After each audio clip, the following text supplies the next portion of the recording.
let's break it down. There was a lot of reshuffling going on this last 100 meters, but pretty much like Hudson Smith looked very strong throughout the course of that race. But again, like I said, the 100 meters, it was just like, whoop, that's not how this is going to finish. Karani James was also in the middle position, ending up dropping a little bit there. Watson comes away with a gold medal, 44:22. Hudson Smith, 44:39. But I think the interesting part about this was, I know you had a bet.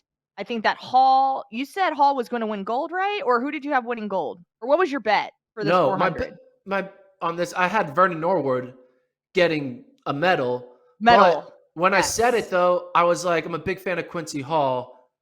And I should Gotcha. have gone with my fandom and not my brain. I messed that one up. Gotcha. Because America Well, went 3-4. it was very close because Quincy Hall originally coming off that turn, like, was barely in the, like, he was outside of that lead pack there. And all of a sudden you could just see him pumping his arms, his face. He was just pure determination all over his entire body. 44:37 to get the bronze. Norwood just clipped at the finish line there with a 44:39. And throughout the broadcast, they were saying how Norwood, and kind of like what we talked about over the last week, like Norwood is someone that just has been making teams.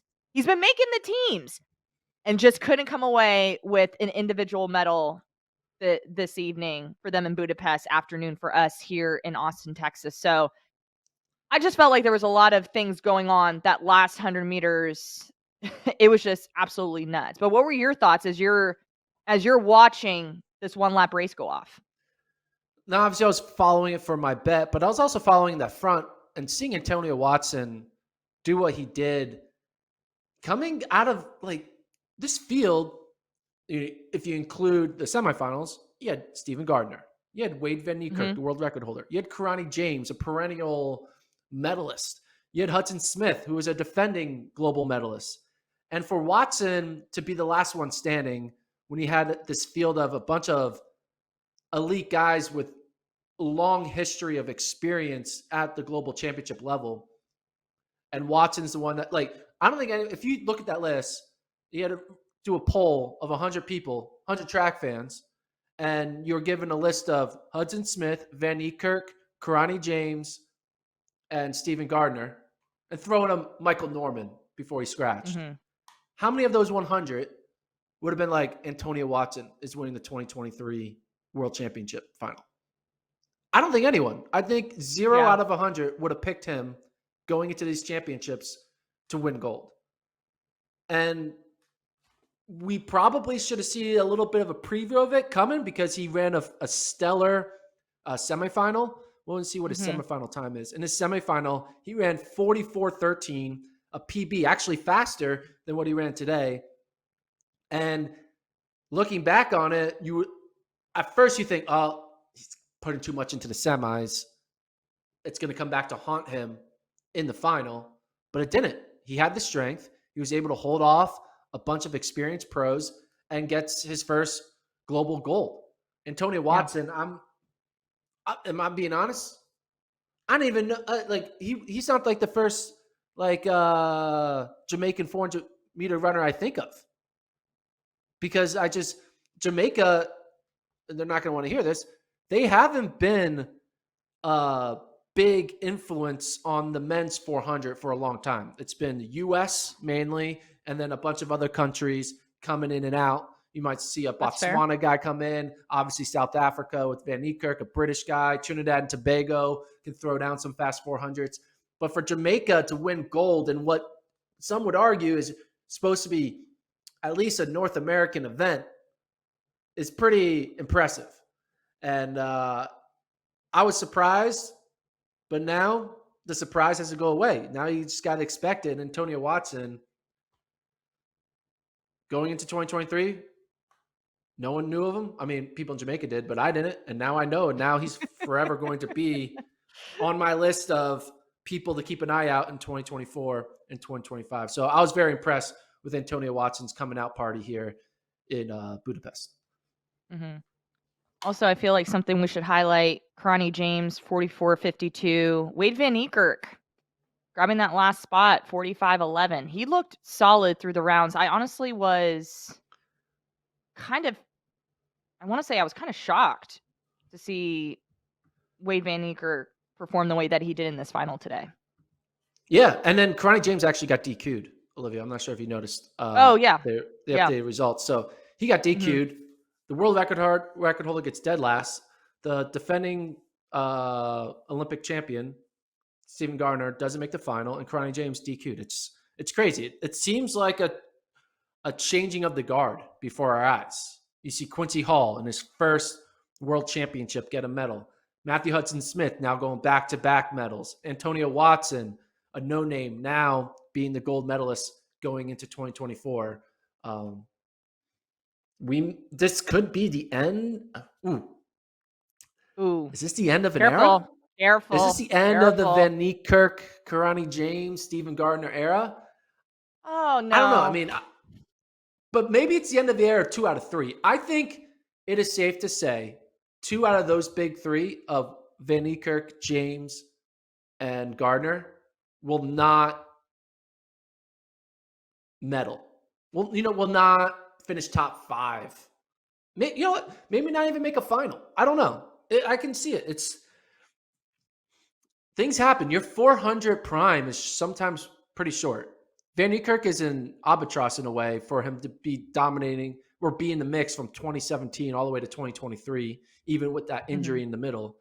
You see Michael Norman, who's kind of shying away from the 400 now. He's like, I got to get into sprints. Fred Curley left the 400. The 400 isn't an event that you stay in for long. This could be the end of Van Niekerk, James, maybe Gardner. But Gardner, I'm more confident in. But I wonder what what do you LaShawn think? Merritt would have to say about that. Yes, there's always one who can withstand go against the grain and buck the norm for sure.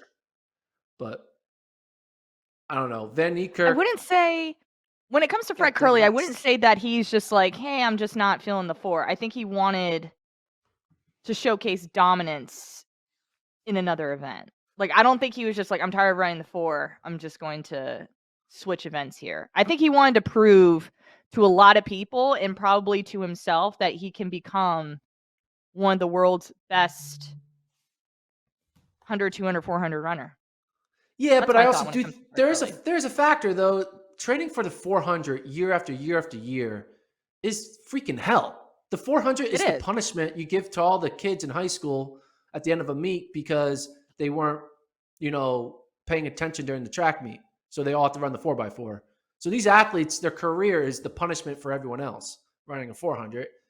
And maybe because of that, it's hard to have longevity. It's hard to do that over multiple Olympic cycles. Whereas in the 1 and 2, you can extend your career. And I think that was actually a big percentage of the pie of the reason why Curley abandoned the 4. Because he was like, all right, do I want to burn out early in my career by being a dominant 400 meter runner, or do I want to try to extend it and plus have the prestige of being in a more marquee event? I don't know. I think the brutalness of training for 400 could have been also a factor. Maybe. But maybe not. I don't know. Maybe not. I'm leaning toward the maybe not. Now to kind of go back to your question of the 2 of the 3. I don't know. I feel it's tough, right? Like Wayde van Niekerk, we've seen break the world record in this 400, battle through injuries, trying to get back into it, and that's tough. I feel like that's really difficult to overcome. So, Wayde van Niekerk, I feel like is my wild card. Now, when it comes to like Karani James, my personal opinion, I still feel like he's still there. He still makes it to these finals, which that's what's important. You got to get into that final to go after those medals. Again, we just didn't see him come up on top. He was in contention, and then we just had a lot of shifts happening in that last 100 meters. And then Stephen Gardner, what happened in the semis, like, just broke my heart. I feel like Stephen Gardner is not done. Like, I can see him coming back. I don't know how severe that injury was, especially with him, getting taken off with a wheelchair. That leads me to believe it was really, really challenging for him to just kind of get out of that situation a little bit. So I don't know. That's a tough question for me to answer, but I feel like Steven Gardner is probably someone that will come back along with Karani James. Wayde Van Niekerk, I feel like, I don't know. It's just difficult. Oh, are you optimistic, Olivia? Positive, Olivia is now. Are you burying? Are you saying Wayde Van Niekerk it's done? I don't say It's he's over? done. Oh, I don't think it's over. you got to be on one side. I don't think it's either he's over. done or he's not done. I don't think he's done. It's just I don't see us seeing the Wayde Van Niekerk that we saw when he broke the world record. I can still see him making finals, but we're not going to see a blazing fast time. How old is Wayde? He is 31. Okay. Getting up there. I don't know. But again, congrats to Antonio. Yes. And to Matthew Smith Hudson and to Quincy Hall.